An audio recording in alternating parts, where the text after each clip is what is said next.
Good day, class. Good day, teacher. We start our class this morning with a morning prayer. Kindly stand up for our morning prayer. I'll go lead the prayer. Amen. Good morning, class. Good morning, teacher. How are you this morning? We're good, teacher. Did you already eat your breakfast? Yes, teacher. Yes, it is important to eat your breakfast because it can help you boost your energy and actively participation in our class activities. Before you take your seat, kindly pick up some pieces of paper and clear your chairs and arrange your chairs properly. If you are done, you may now take your seat. Now let me check your attendance if all of you are present this morning. If I will call your name, you will say present. Albo, Present, ma'am. Ligayan, Arcilia, very good. All of you are present this morning. So I want you to give yourself a good job. Did you know how to do a good job? No, teacher. Okay, let me do it first and you follow. It goes like this. Put your right hand on your left shoulder, tap it and say, good job. Okay, it's your turn now. Good job. Let's quickly remind ourselves in our classroom rules so that we can have a peaceful flow of discussion. Class, what will you do if someone's speaking? Listen carefully. And you will listen carefully and be quiet. How about if you want to answer? Raise your hand. Yes, you need to raise your right hand.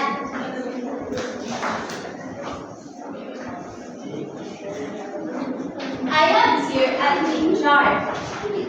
This is for group 1, group 2, and group 3. So I will group you into 3. Group 1, group 2, and group 3.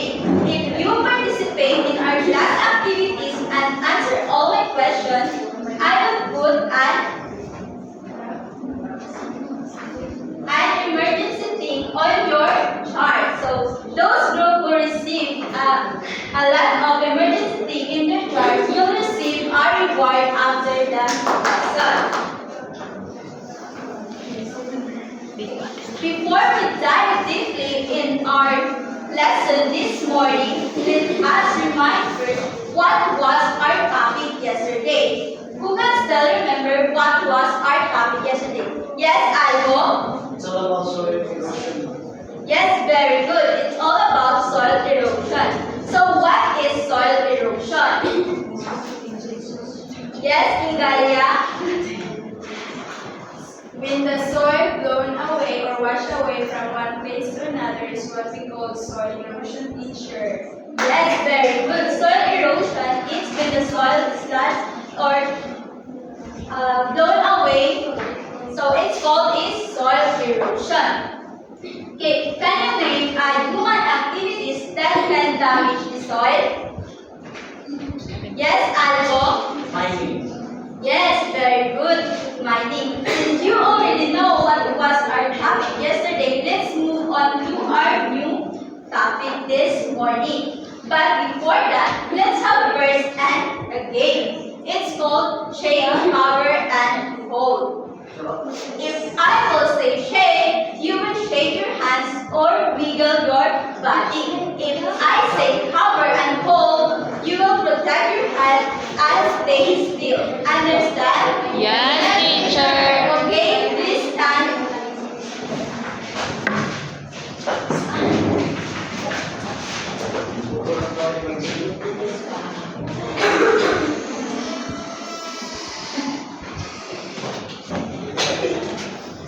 Shake,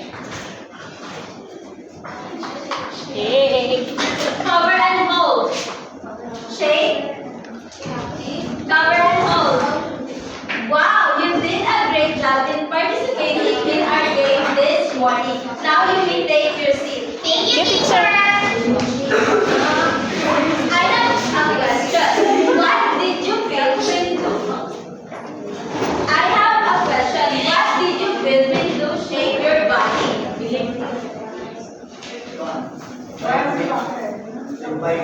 Noah.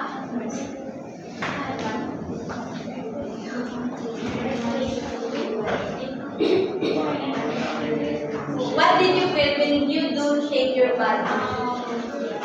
I feel like I'm fighting her.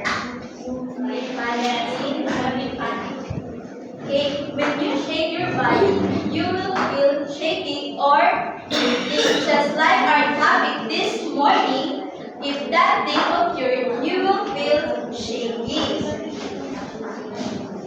Okay, but before we dive in deep in our lesson this morning or in our certain topic, let's have first an activity. I have here materials. So a tray of dry sand, a container with gelatin, and a clear container with water and moving objects. So all you need to do is to observe in these materials if you do shape or move these materials. After, write your observation in the given paper, and after that you will present it here in front. So this is the group 1, group 2, and group 3. Now you will do your activities. Go ahead and.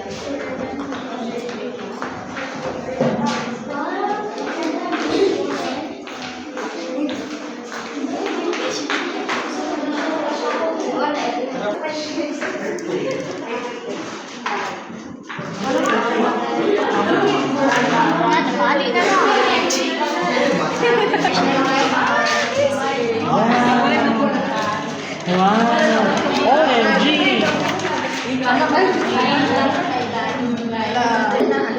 Anak ka na?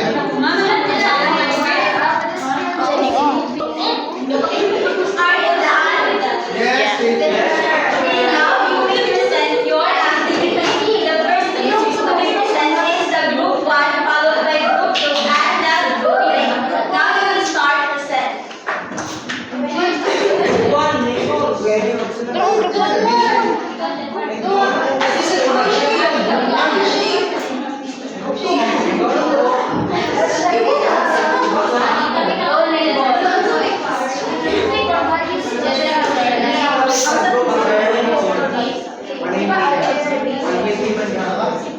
Morning, teacher. Good morning, classmates. So, our observation, what makes it move?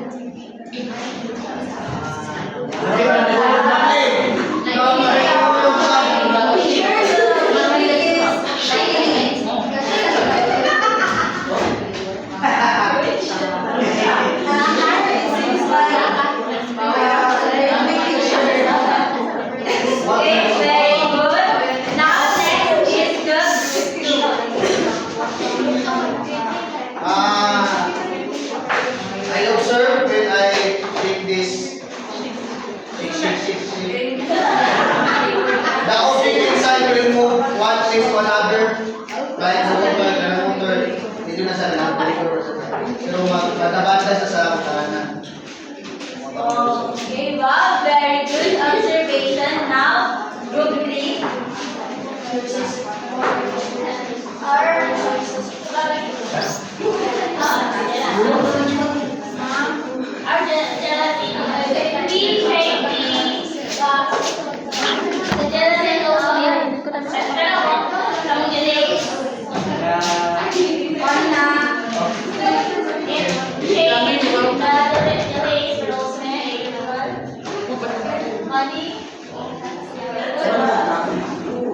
Wow, very good. You have a good.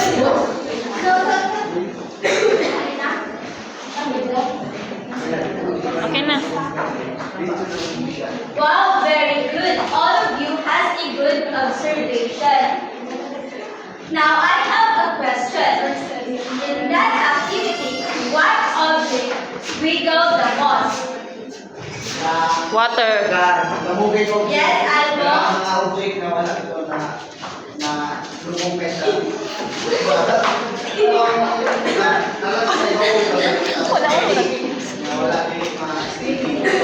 Yes, very good.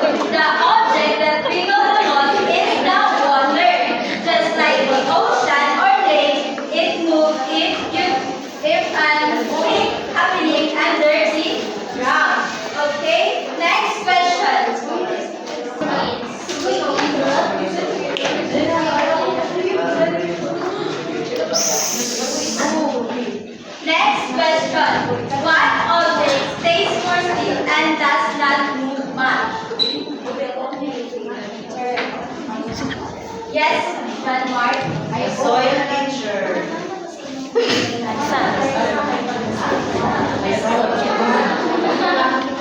The sun teacher. Yes, very good. The object that does not move much is that sand. Because it's just like a tree, those stick together and those fast shaking along. And what about the gelatin? No, they don't move. Yes, Noah.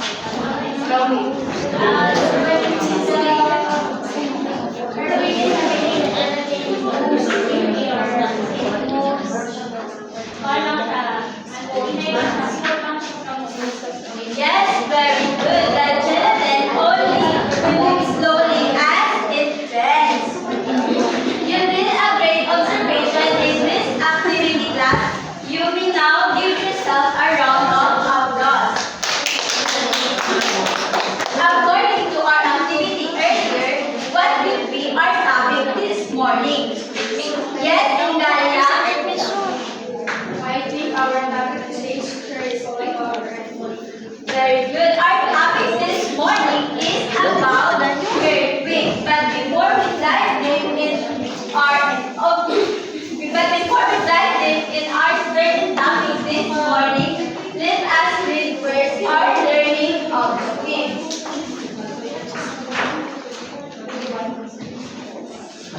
Please read our learning objectives.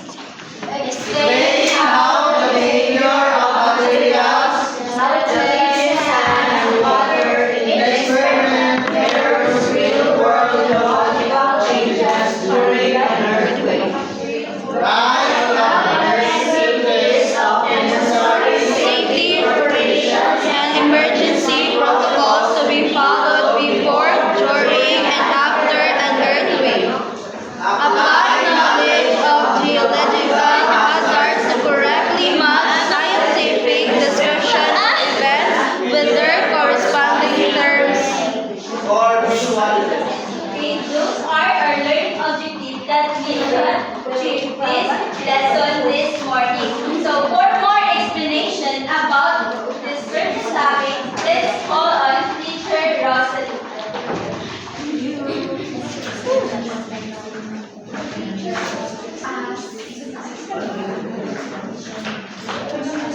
Good morning, everyone. Go. Felt the ground move under your feet? Yes.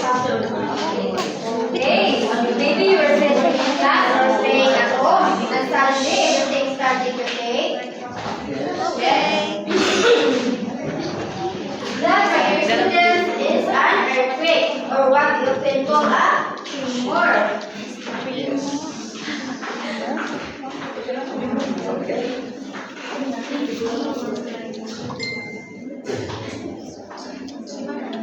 What is our topic again? Class Very good.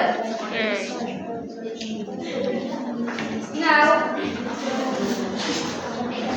as what we can see is the Vivos earthquake intensity scale. So,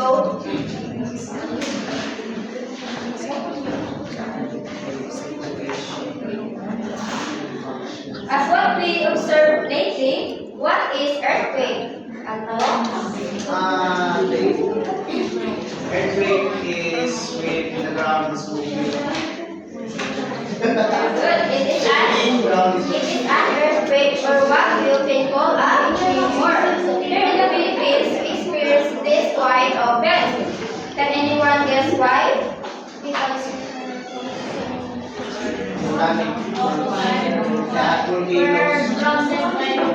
okay, because our country is part of a special place called the Pacific Rainbow. It is a place where earthquakes and volcanic eruptions happen. Did you know that around 7,000 earthquakes happen in our country every year? No. Now this is the Vivos earthquake intensity scale. It's like a ladder that goes from the weakest shaking to the most destructive. Let's climb the is gathered together step by step. First, please read.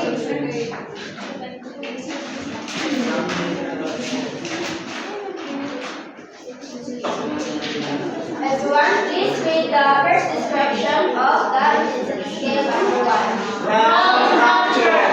Collision of the ground that marks The intersection of the points Very good.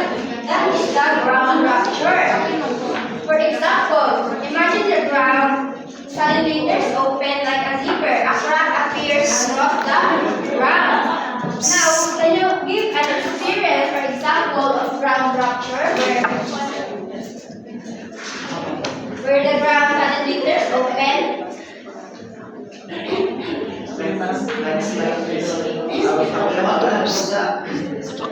Anyone? Kanang nag-crack siya ang yuta. Okay, Angel. Example 6, I imagine the ground suddenly tears open like a zipper. A crack appears right across the garden. Yeah, this game. Okay, second is the also the effects are measuring displacement of the ground due to the movement of the ball. So that is why not siya cracking sa yuta mo sa ground rupture. Next is the ground shaking. Everyone, please read this description. disrupted up, down, and suddenly vibration Of the ground during an earthquake. Okay, and the effects are the shaking or damage or collapse of structure. And it may constitute hazards such as liquefaction and landslide. So example, imagine a jelly on a plate. When you shake it, everything wobbles. So as what we did earlier, what did you experience or what are your examples of ground shaking?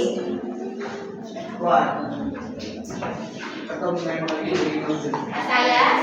One teacher, when my toy tower just fell down and the box slid off the shelf, then the shaking was so strong, teacher. Very good. For example, as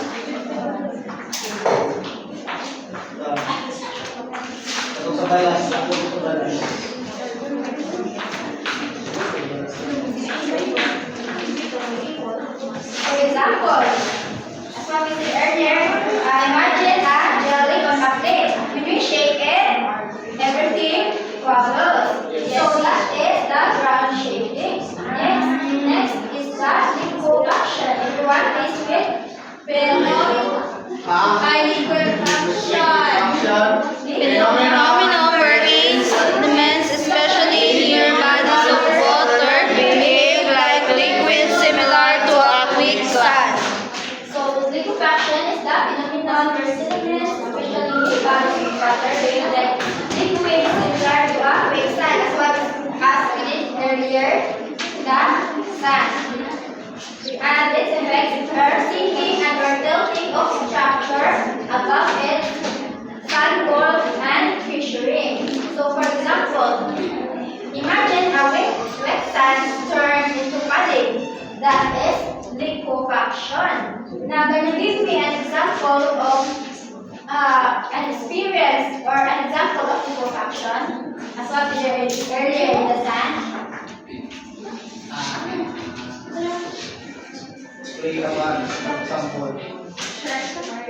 Okay, Mariel. My toy tower.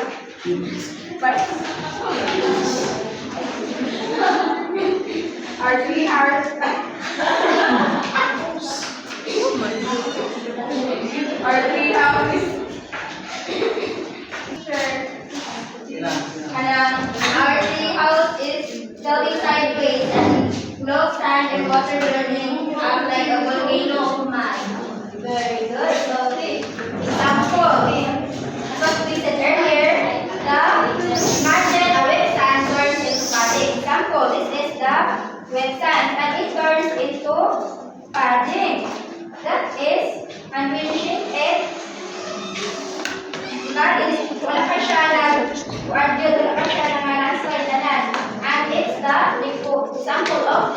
destruction. And next is the earthquake-induced landslide. Everyone, please read its description. The slow movement of rocks, solid and other debris commonly triggered by strong shaking. Okay, and its effects are erosion, water blockage, roads and rivers. For example, a strong shaking on the hill caused the rocks and dirt sliding down. So that is the example of earthquake that caused a landslide. Now, can you share an experience of landslide? Yan po, sana. Where you experience landslide? Or an example, a scenario of earthquake that caused a landslide.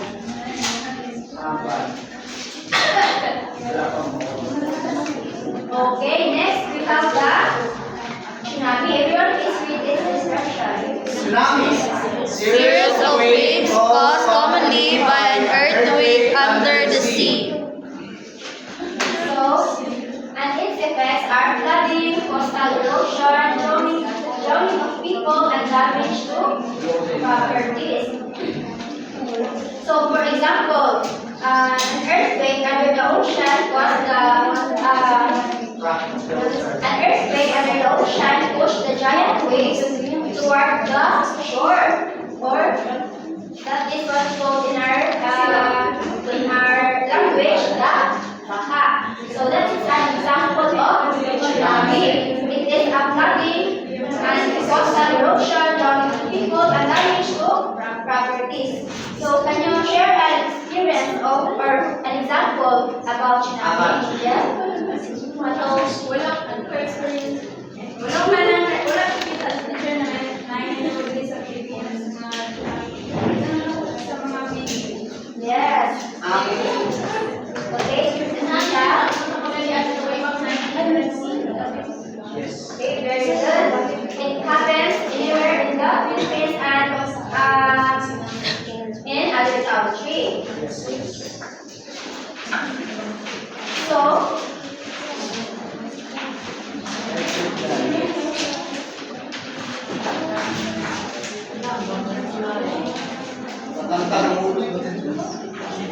earthquake is devastating, right? Yes. Now, three books will relate a guide on how to prepare.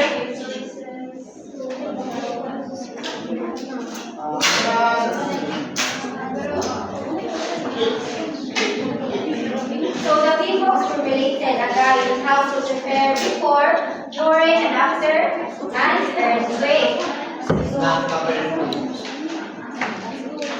So as what you can see is the earthquake preparation guide. This is the before, during, and after the earthquake. So everyone, please read what we must do before the earthquake starts. Know the earthquake hazard in your area. Familiarize yourself with the exit routes. Know where fire extinguisher first and alarm facilities are located. Prepare a handy emergency supply kit. When first aid kit can include clothing, blanket,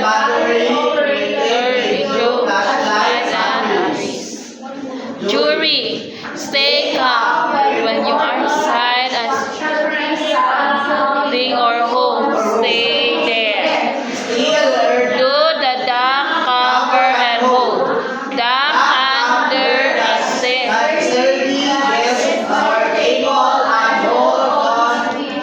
Or protect your head with your arms. Stay away from glass windows, shelves, cabinets, and other heavy objects.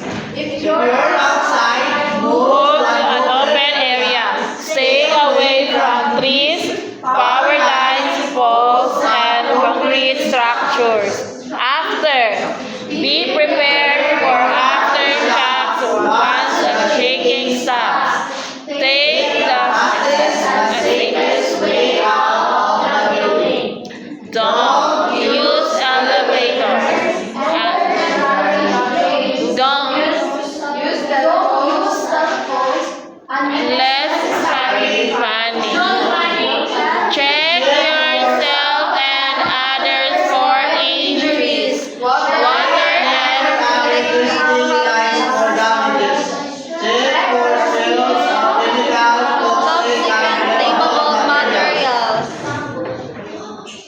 Very good. So, as what you read, what have you understand? What you must do before the earthquake starts? Prepare. Prepared. Okay, then. Prepared. Before the earthquake starts, we need to prepare everything. During the one earthquake, and we need to familiarize our way out. Very good. That is the way to keep us safe. And during the earthquake, Kalbo. sure. Stay calm. Okay, Because- stay calm. Yes. And what will you do?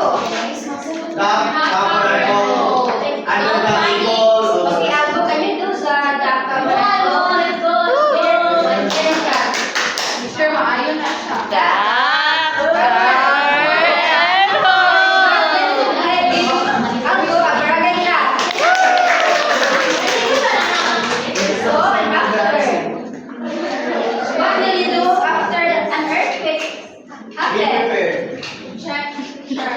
Okay, then, natawag mo yung Check yourself, teacher, because love is check yourself, teacher. Check for the two one. Check yourself. You have and raise No, sa manitang. Now, the next understanding, let's have a group activity.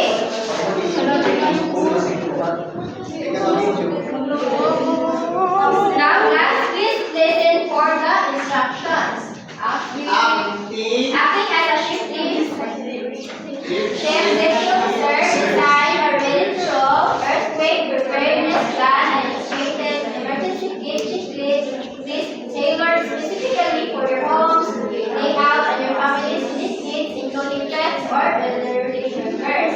First, you will do a sketch that is a floor plan of one of your room and house and marking the safe zones under, example, under the furniture. And second, what you will do is the list of administrative essential items for a 72-hour kit. So, do you understand what you will do class in your activity? Yes, teacher.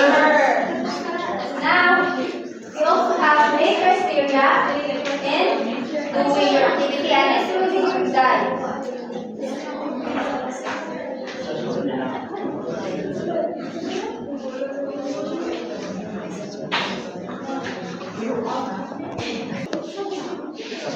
Now, are you ready, class? Yes, teacher. Yes, sir. Now, you can start your activity. Yes.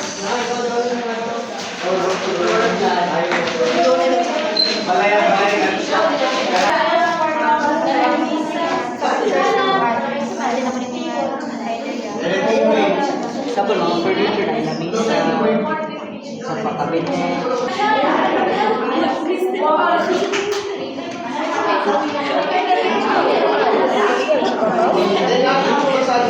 Ayan to mo. Ane?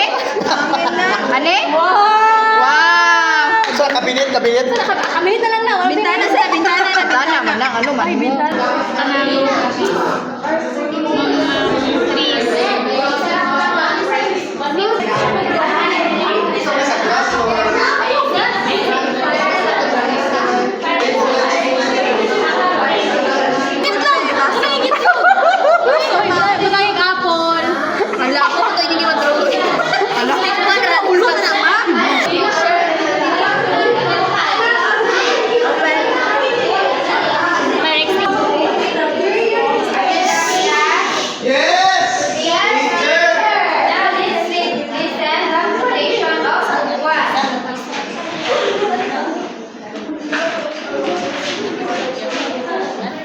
Hey, good morning, classmates. So this is the floor plan of Group 1. So as you can see, there are really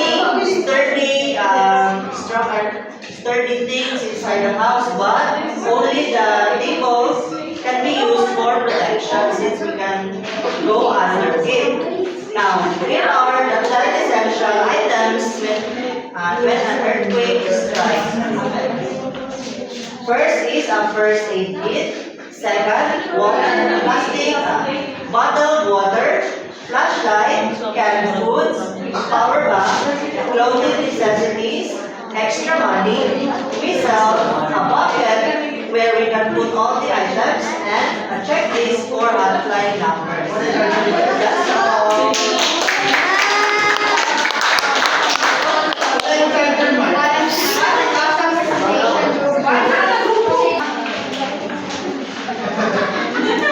Malay ko siya.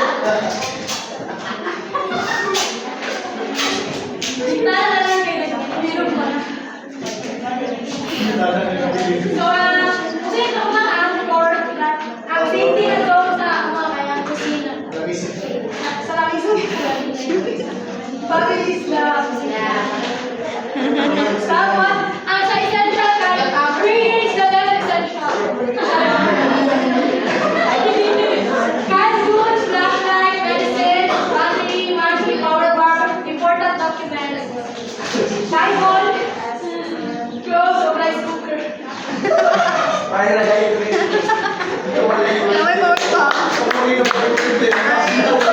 Okay, very good. Group 2. Now let's proceed to group 3. Again. Morning everyone, this is our fourth plan. This is the room of Molly and room of Kaya. And this is the CR. So, in case of when the earthquake happens, so first, nakikita ka ng alternative, di ba? Escape day. So, dili na bit up, parang window, so dili ang fire exit. Kung in case na hindi sila kagawas, nag-globalize na daw dili, hindi sila kagawas, hindi sila kayo. Dili mo gawa sa isa, sa main door up, sa dapat sila sa isa, open area. Then, ang 10 essentials are flashlight, water, rice, canned goods, emergency kit, battery, cell phone, clothes, blanket, and tent. Okay, now let's check all the output of your activities.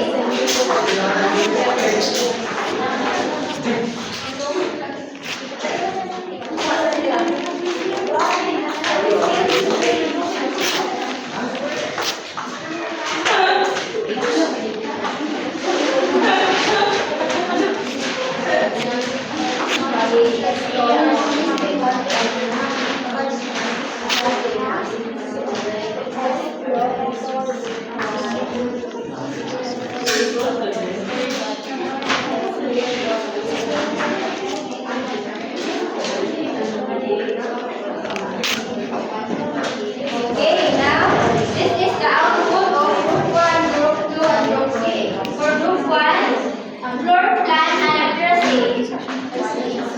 Sketch vanilla is clear and accuracy. For third, identify safe zones. Yes, very good. Group 1 got 5 points.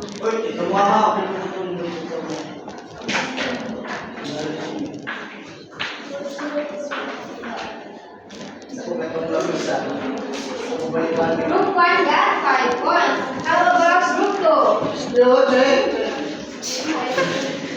5 points. How about group 3? 5 points.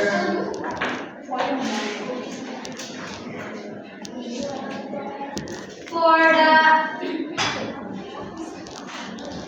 how about the go back of neatness? Yes, 5 points. Very good. Group 1 got 5 points. And group 2 and group 3. So how about the time management?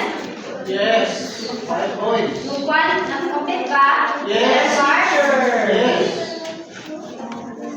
Also group 2 and group 3.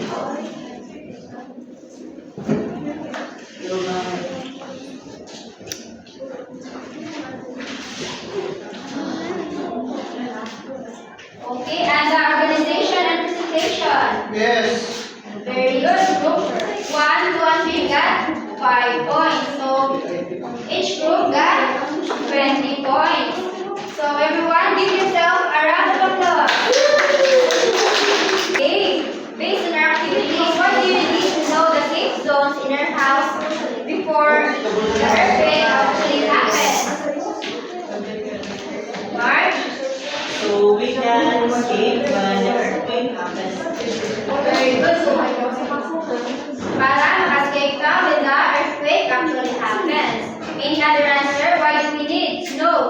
safe zones in your house before the earthquake actually happens? Juban? Why do we need to know the safe zones in our house before the earthquake actually happens? In order for us to escape balik sa mga escape feature aron kabalo naman ako nga sa ang safe nga area or safe nga amihanan para Okay, another answer, Mark? Same answer lang kay Jovan for us to know how where to go. Very good, Rolly. In order for us to stay in nature with when the disaster came. Okay. Now, if you could only remember 3 words to do the moment an earthquake starts, what will they be and why? Elaine? Very good. The power and control. So 50 isn't just a matter of God or a map. It's about the choices you make in the first and second of disaster. No matter where you are. Now, did you understand our lesson now? Yes, sir. Please get your 1 point. Now, did you understand our lesson, class? Yes, teacher. Now, to test your understanding of our lesson, get your 1/4 sheet of paper and answer this.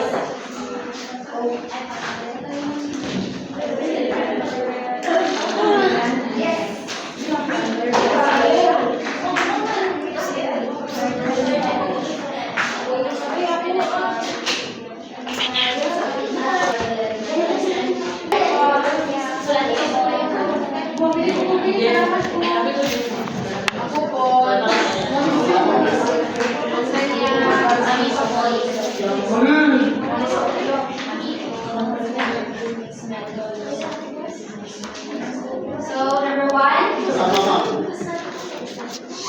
So, the instruction is match the description of earthquake hazard in column A with its corresponding effect in the picture in column B. So, number 1, everyone please read. Information on the ground that marks the intersection of the fault with the earth's surface.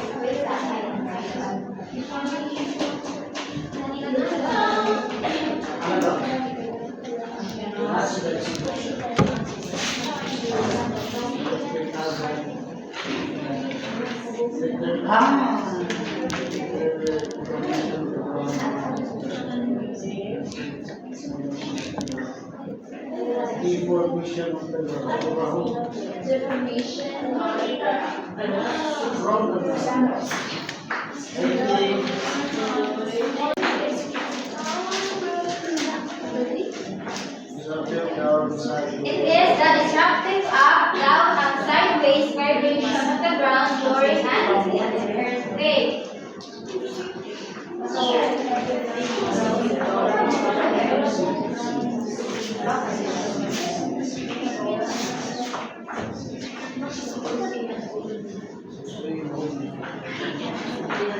Number 3.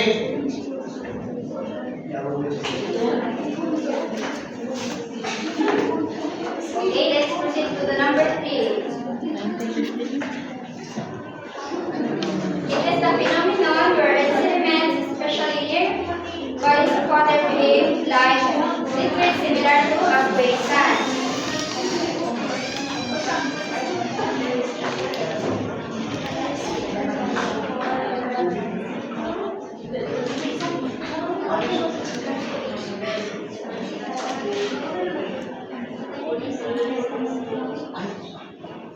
Now, are you done?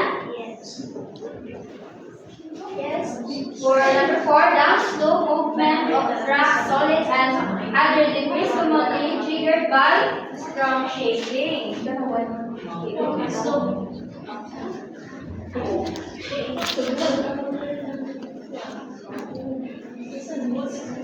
Are you all done? Yes. Now, last number. Series of waves caused commonly by an earthquake under the sea.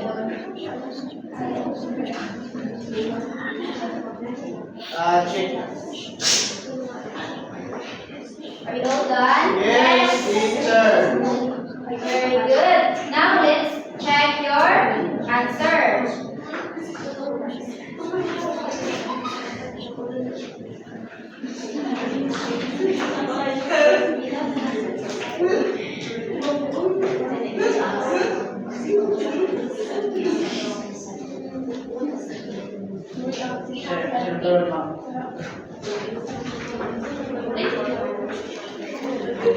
Now for number 1, everyone please read. Information about landmarks at intersection of all Earth's surface. So what do you think? A. Sheila. Very good. A is the answer. Number 2. Constructing up down the surface vibration around during an earthquake. So what is the answer? B. Very good. B is the correct answer. B. Phenomenon or settlement, especially floods, water, behave like rivers, water, C. A is the correct answer. C. Number 4. Download movement of rocks, solid and other debris commonly triggered by strong shaking. E. Ay, mountain. E. Landslide. Yes. Okay. E. E. E is the correct answer. E. And the last number. E. F ang last. F ang last. Synapse.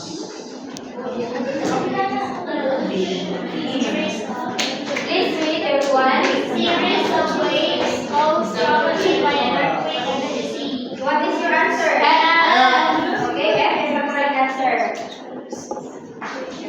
Who got 5 points?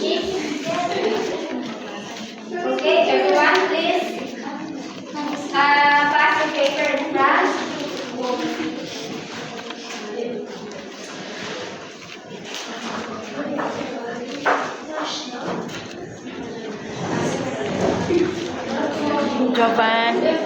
Japan.